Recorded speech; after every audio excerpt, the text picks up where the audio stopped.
Hello everyone, welcome back. In our previous video, Polymorphism in Object-Oriented Programming Part 1, we understood about the polymorphism using real-life example, which is same actor playing a different roles. We then discussed about the different types of polymorphism, which are compile-time polymorphism and runtime polymorphism. We then focused our discussion on compile-time polymorphism and understood the subtypes of compile-time polymorphism, which are method overloading and operator overloading. In this video, which is a part 2 of polymorphism in object-oriented programming, we will understand about the runtime polymorphism, and we will also understand why the polymorphism is important and when we should avoid the polymorphism. So let's start. Let's understand about the runtime polymorphism. It is a type of polymorphism that occurs when method call is resolved at runtime instead of compile time. Right? So basically the connection between the function call logic and the interface call and the definition of that interface is not set, right? So it is not known to the compiler. It happens that it gets resolved dynamically. We'll understand that with example later. Runtime polymorphism is achieved using method overriding and dynamic method dispatch working together. Method overriding means that subclass, or you can say child class, provides or overrides the specific implementation of a method that is already defined in its parent class. So basically, it overrides the logic of the method defined in parent class and has its own logic. And dynamic method dispatch uses this method overriding and calls the specific overridden method of the subclass at runtime using the parent class reference. We'll understand this with the example in the next slide. But the runtime polymorphism, like basically the method overriding and dynamic method dispatch, when they work together, it allows the objects of different subclasses to be treated as common object of base class. Let's understand the method overriding part of runtime polymorphism. As mentioned previously, subclass overrides the method present in a parent class and have its own logic, have its own implementation for that method. Subclass must have same name, return type, parameters as the method in parent class. Let's understand with the example. So here the payment is a base class or parent class where there is a method called process payment. Now there is a child class 1 credit card payment, which is extending this payment base class, and you can see it is overriding this process payment method, which is already defined in a parent. It is overriding and having its own logic, which is credit card based payment logic, right? And similarly, if there is child class 2 UPI payment, it is also extending that base class payment and overriding that process payment method to have its own implementation logic for this process payment using the UPI payment logic. Now this is a method overriding, right? It's basically allowing subclass to override the method of base class. Now this is just a defining, right? You just overridden the method, but we haven't used any polymorphism here. We haven't called the method of different child class dynamically, right? Let's understand how that gets called using a dynamic method dispatch. So method overriding is this one, the example on the right side, and how the dynamic method dispatch work with that method overriding to achieve the runtime polymorphism. Let's understand that part. Allows method calls to be resolved at runtime instead of compile time, right? It works together with method overriding to achieve runtime polymorphism. How? Now this is a method overriding where base class have this process payment method and the child classes credit card payment or UPI payment overridden that process payment method and have their own logic. If you see here, this on the main side, that credit card payment object reference and UPI payment object reference, they are stored in a payment base class variable, right? Payment 1 and payment 2. So this is a base class. So we can store the subclass object reference in base class. It is called as upcasting, right? So that is why there was a point that it allows the objects of different subclasses to be treated as an object of common base class, which is payment here. Now, when you can see payment one dot process payment is called.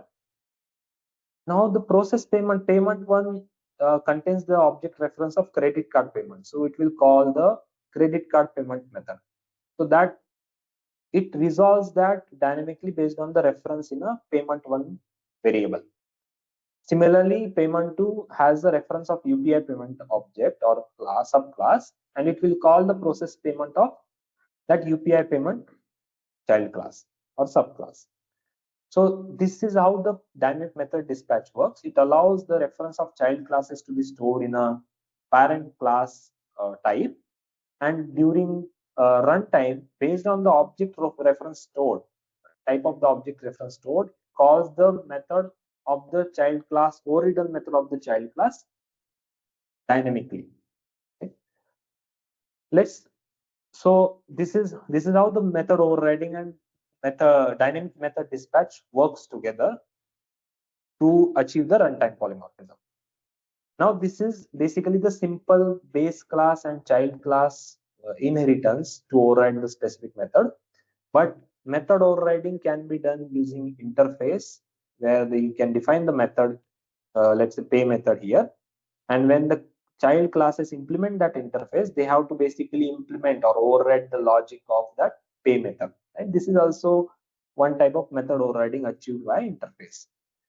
Now, method overriding can also be done using the abstract class.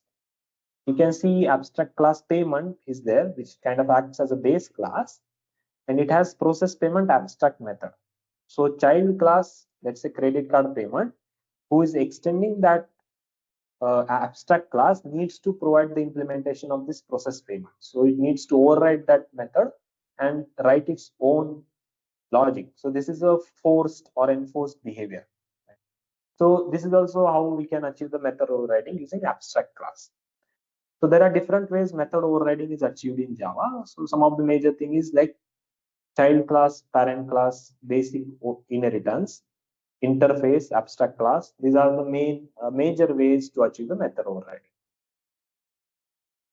So let's understand the runtime polymorphism in a C++, right?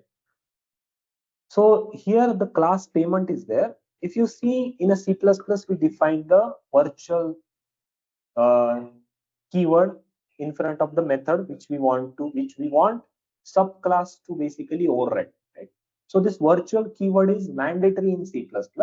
In a Java, by default, all methods are virtual. That's why you don't see that virtual keyword there, right? So this process payment is marked as a virtual in base class. So whichever the derived class or a child class, let's say credit card payment, they can override that virtual method using the override keyword and have its own implementation logic, right?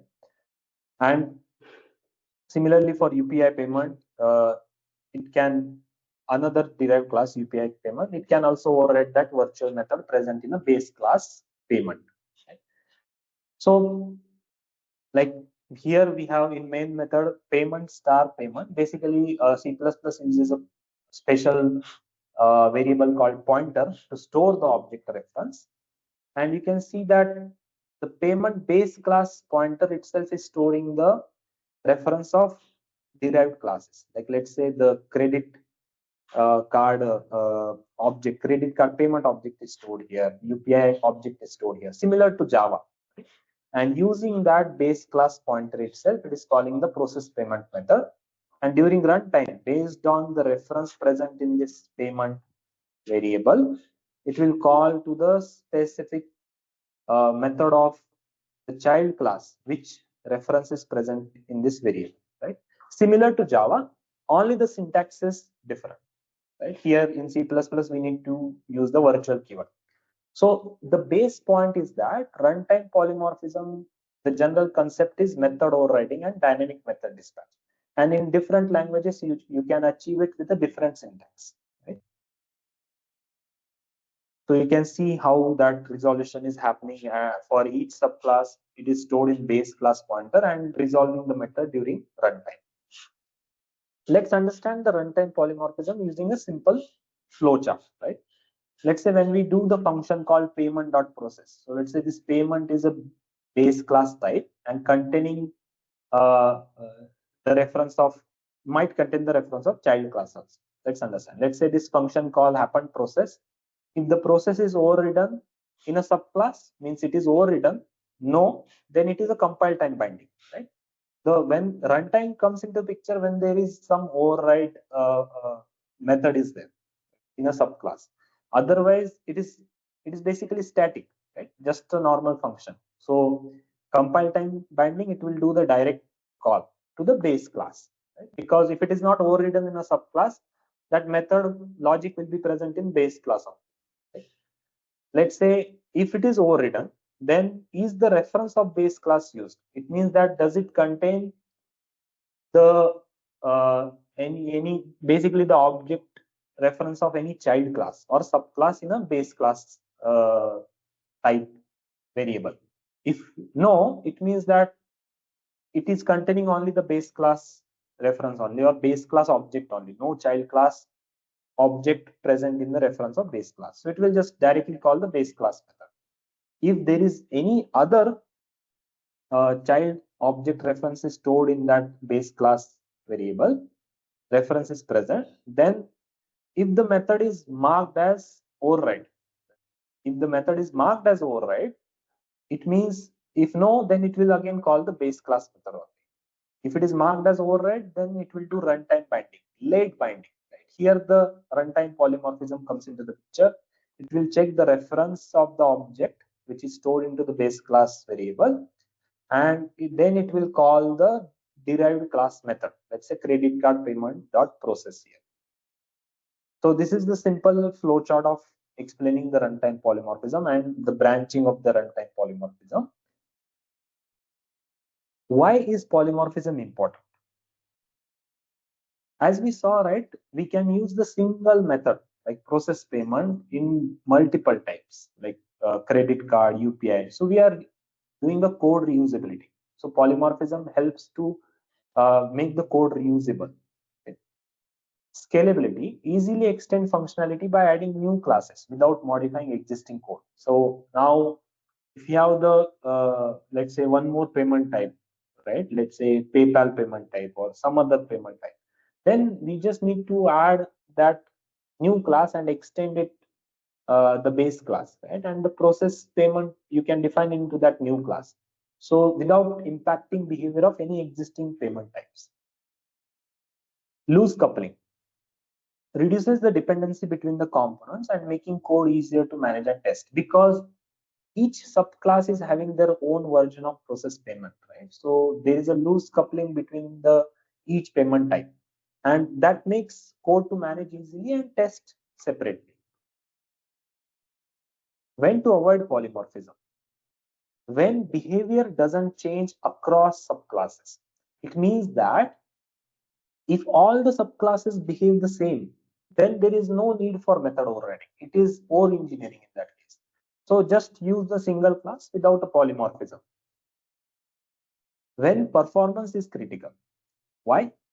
Runtime polymorphism involves the dynamic method dispatch, right? Which basically checks the object reference and resolves it dynamically during execution, which actually slows the method performance, right? Because it has to check the object reference in a heap and then resolve it dynamically and then take the method call, right? There are multiple steps we saw in a flowchart also, which is slower than the direct method calls. So if there are some places where we feel that performance is critical, better to use some other alternatives like static methods or final methods or some way to avoid the polymorphism there to make the code more efficient, which is performance critical. When too many unnecessary subclasses exist. Now, if we keep on creating multiple subclasses for the sake of polymorphism, right, then it increases the complexity also. Like you will have a lot of what you can say is basically too much modular code, right, which is not good with respect to the performance also, as explained in previous point, and also it makes things unmanageable after certain point. right?